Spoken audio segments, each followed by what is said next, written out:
Buenas tardes a todos y bienvenidos un día más al invitado de Radio Francia Internacional. Este jueves se presenta en el Instituto Cultural de México, aquí en París, el libro Pepita, la femme du traître, Pepita, la esposa del traidor, de Rosario Acosta Nieva y Éric Taladoire, arqueólogos especialistas en las culturas maya y azteca, pero que en este libro se han interesado por un personaje femenino casi desconocido, la mexicana María Josefina de la Peña, quien ayudó a escapar de su cautiverio nada más y nada menos que a un mariscal de Francia a finales del siglo XIX. Y precisamente para hablarnos de este libro, pero también de su apasionante trayectoria en el mundo de la arqueología mesoamericana, Rosario Acosta y Éric Taladoire han sido tan amables de venir a nuestros estudios. Buenas tardes a ambos. Buenas tardes, Jordi. Y sobre todo, muchas gracias por haber hecho el esfuerzo de venir hasta estos estudios, que no siempre es fácil, visto el tráfico aquí en la capital de Francia. Digamos que Éric Taladoire trabaja desde 1969, hace exactamente 50 años, sobre las civilizaciones prehispánicas en México. Me gustaría que nos contases, Éric, cómo un joven francés empieza a interesarse por la arqueología y en particular por la arqueología de los pueblos prehispánicos. Bueno, tuve dos razones. La primera es que mi padre era un amigo de Jacques Soustelle de infancia y siempre se mantuvieron en contacto y leí los libros de Soustelle cuando era joven. Y la otra cosa es que me gustaban mucho los westerns, pero la presentación de los indios era siempre ridícula. Y poco a poco me interesé en Estados Unidos y pasé la frontera mentalmente, digamos, hacia México y terminé en México en 69, empezando a trabajar sobre México. No había pensado en la arqueología propia en la época, sino que quería trabajar sobre México y sobre las civilizaciones de México. ¿Qué recuerdos, Éric, te quedan de esa primera visita a esas ciudades mayas que tú tan bien conoces? Bueno, tuve la suerte de tener 6 meses para hacer un recorrido del país y aprendí al mismo tiempo sobre el país, por supuesto, la gente, pero también el español, porque cuando llegué en México sabía decir buenos días, buenas tardes, gracias y hasta mañana, más o menos. Y regresé después de 6 meses de un recorrido que me llevó hasta Honduras, digamos, decidido a seguir y tuve mucha suerte porque en esta época casi no existía nada de estructuras en Francia sobre el tema y nos tocó crear, digamos, toda la estructura que ahora funciona con alumnos, estudiantes, colegas, etc. Fue una aventura un poco apasionante de aprender también sobre la estructura administrativa francesa para desarrollar, y por supuesto sobre las ciudades que son maravillosas. Siempre hay alguna que uno prefiere. Quizás Tonina, ¿no? ¿Qué Sí, recuerdos se quedan? Tonina es una verdadera maravilla. Ubicado en la parte baja del valle, hay plátanos, hay fruta y flores tropicales, y en las laderas son selvas de ocotes y de robles con verdura diferente, un paisaje muy diferente y muy agradable, y además la gente está maravillosa. Para Rosario Acosta quizás es más natural interesarse por la arqueología de su propio país, porque es mexicana, pero eres doctora en arqueología por la Universidad de París, la Sorbona, ¿no? Sí, cuéntanos, ¿cómo se hace eso? Para mí, el interés en la arqueología empezó cuando yo tenía 7 años. Y estábamos de viaje con mis papás, ya sabrás, el viaje de mexicanos con las tías y todo mundo, y fuimos a Monte Albán, y en Monte Albán yo decidí que quería ser arqueóloga, que eso era lo que yo quería. Yo quería vivir montada en el cerro y ver, porque Monte Albán está en una colina. Y la colina domina los 3 valles centrales de Oaxaca. Es una preciosidad. Entonces yo ahí decidí que ahí quería. Y efectivamente, mi interés es diferente del de Rick, por ejemplo, porque efectivamente yo nací en México. Entonces yo quería saber más de lo que era mío. Es la diferencia entre nosotros dos. Tal vez su curiosidad sea todavía más grande que la mía. ¿Cómo fue tu doctorado aquí en París? ¿Fue fácil interesar al jurado por tu pasión? Mira, el doctorado fue una gran experiencia, porque entre América y Europa, y al menos en Francia, la visión de la arqueología es muy diferente. En América, la arqueología forma parte de la antropología, mientras que aquí en Francia, la arqueología forma parte de la historia. Entonces yo venía de tener una aproximación diferente y aquí no pude más que enriquecer mi visión de la arqueología. Ahorita tengo las 2 visiones y de verdad es muy, muy bueno para mi trabajo y muy enriquecedor para mí como persona. Hablando de tesis, Éric Taladoire hizo su tesis sobre el fútbol en la civilización prehispánica. No se llama fútbol, es el juego de pelota, ¿no? Sí. ¿Cómo nace ese interés por ese juego y cómo se sabe que jugaban a la pelota? Bueno, fue una pura casualidad al principio, porque mi director de tesis, Pierre Beclin, me dio este tema porque él quería trabajarlo, pero no tenía tiempo, y me dijo, ¿por qué no hace un estudio sobre los juegos de pelota maya? Lo hice y desarrollé una comprensión del tema a nivel de Mesoamérica. Eso es, tuve la oportunidad de trabajar en casi toda la República para investigar lo que me dio un conocimiento en ciertos aspectos superficiales de cada civilización, pero de la interacción total en todo México y América Central. Y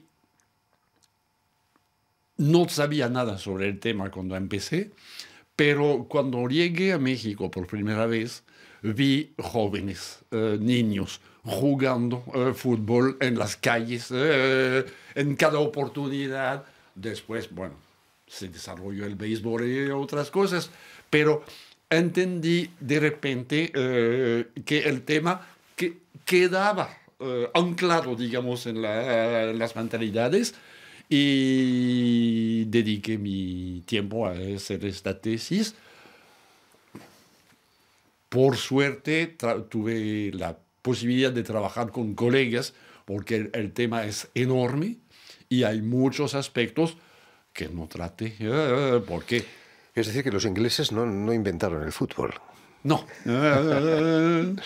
¿Es cierto que se jugaba con las cabezas de los enemigos vencidos? Hay muchas ideas sueltas que no tienen argumentos para defenderlas.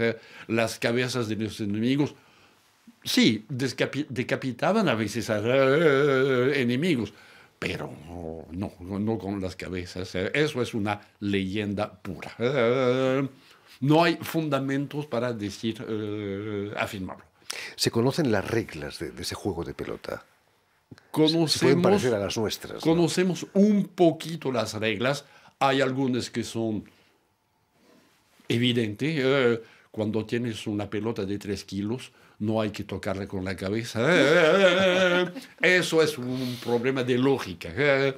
Hay cosas que se saben porque siguen jugando ahora y podemos, digamos, deducir cosas de las reglas del juego, y hay cosas de observación arqueológica. Por ejemplo, las canchas siempre tienen muros que llegan al nivel de la cadera.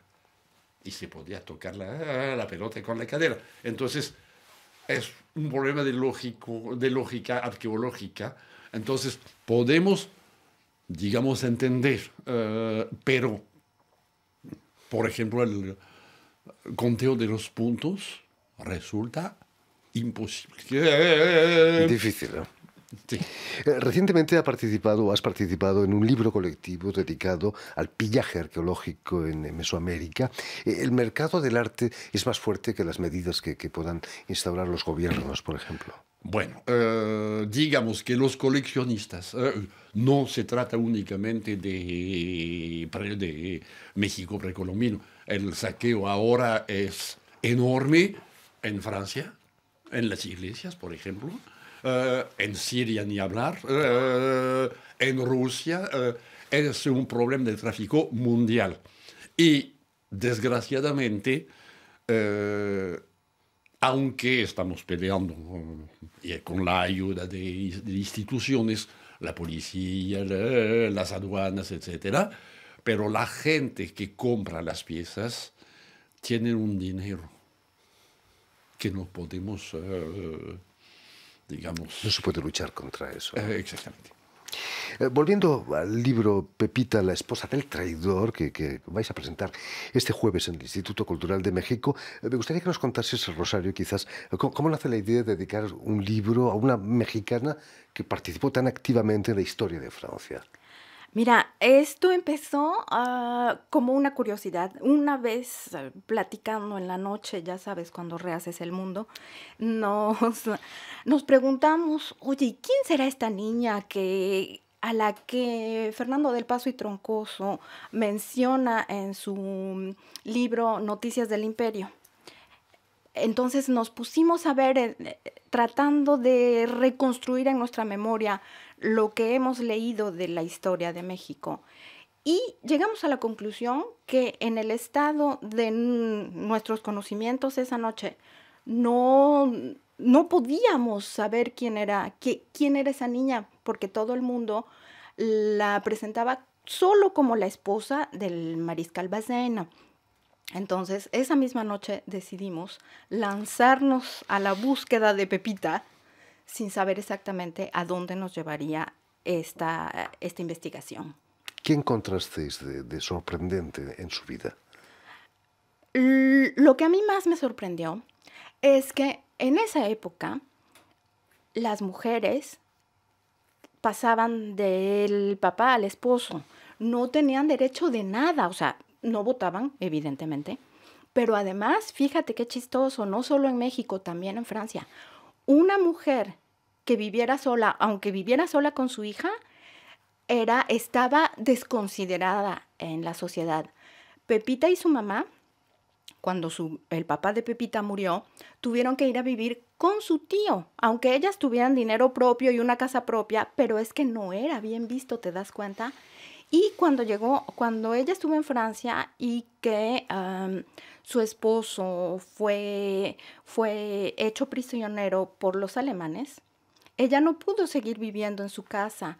Tuvo que irse a refugiar a un convento porque una mujer sola con sus hijos no podía vivir. O sea, todo eso nos parece completamente absurdo. No tiene, o sea, fue en el siglo XIX, no tiene tanto tiempo. Pero a pesar de esas enormes limitaciones, Pepita Bazaine fue una mujer excepcional porque en todo momento guardó una actitud valiente y, como dice un tipo de la época, dice, tenía una bravura casi viril. Había que tener muchos arrestos, Eric, para hacer que se escapase de una isla donde estaba encerrado el mariscal de Francia. Efectivamente, aunque, bueno, la reclusión del mariscal no era tan... férrea, ¿no? Exactamente, no era en una cárcel, sino una isla. Entonces, eso es un aspecto que me llamó mucho la atención, es que la facilidad, en cierto respecto, con que Pepita logró organizar la evasión. Facilidad no, porque tomó meses y escogió muy bien todos los participantes, pero es un proyecto que ella concibió casi desde el principio, porque reclutó paso a paso todos los participantes, pero también, tal vez sin un proyecto ya elaborado, pero mandó, por ejemplo, la ayuda de su sobrino en México, Antonio Rull, que llega a Francia poco tiempo después de la encarcelación del mariscal, y llega para ayudarla. Y se dice que en una visita muy temprana, varios meses antes de la evasión, él aprendía a remar cerca de Cannes, y cuando se sabe que después que se fueron por barco con él remando, ya tenía algo listo, digamos, sin tener todos los hilos todavía, pero obviamente organizó la cosa desde el principio casi. Si Pepita está algo olvidada, no es de extrañar porque la Tercera República la condenó, ¿no?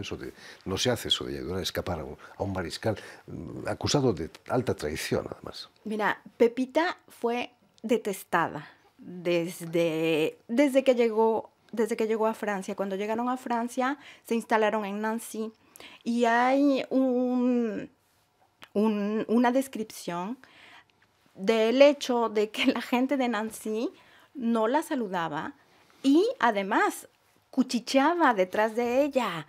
Y es esto porque la gente de Nancy había guardado en memoria el hecho de que el mariscal Bazaine consideraban que la culpa del problema que hubo en México, de que se hayan repatriado a la gente y en la guerra de intervención, consideraban también que él era responsable. Y evidentemente cuando no te puedes encarar con el gran mariscal, ¿verdad? Pues es bien fácil echarte a su pobre esposa, ¿verdad? Por supuesto. ¿En México es conocida? Muy poco. Muy poco también. Muy poco también.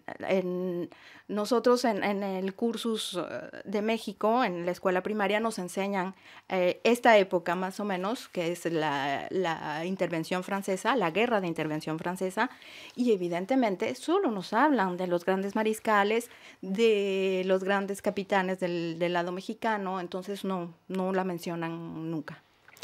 Este libro lo presentáis en el Instituto de México la víspera del 8 de marzo, que es el Día Mundial de los Derechos de la Mujer. Cae como anillo al dedo, ¿no? Efectivamente, porque, mira, como yo te dije, nosotros empezamos por curiosidad, pero a medida que íbamos avanzando en la investigación, nos dábamos cuenta de lo excepcional que era esta niña. Cuando se casó con el mariscal tenía 18 años.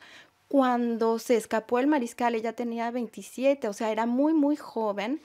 Y nosotros, al final de la investigación, terminamos enamorados de esta niña, definitivamente, por su madurez, por sus arrestos, por su valor y sobre todo por esa honestidad que ella manifestó a todo lo largo de su vida. Ha cambiado la situación de las mujeres desde entonces, ¿no? A pesar de los pesares. Felizmente, sí, tenemos más derechos, menos trabas. Tenemos que seguir tratando de que la situación cambie, de que los salarios sean egalitarios. Pero cuando comparamos con lo que pasaba en el siglo XIX, efectivamente hemos avanzado mucho, porque las mujeres estaban amordazadas en la época. En fin, pues ya lo saben, tienen una cita en el Instituto de México, aquí en París, este próximo jueves para la presentación del libro Pepita, la femme du traître, Pepita, la esposa del traidor, de Rosario Acosta Nieva y Éric Taladoire. Muchísimas gracias a ambos por haber estado aquí con nosotros. Muchísimas Gracias a ti, Jordi. Permíteme también que dé las gracias a Vanessa Loiseau y a Jan Bourdelas, que han estado detrás de los cristales al tanto de la realización del programa, y enviar un saludo muy especial a nuestros telespectadores, porque también los tenemos que nos siguen en toda América Latina, incluso en México, gracias a una cadena de televisión uruguaya que se llama Canal U de Montevideo.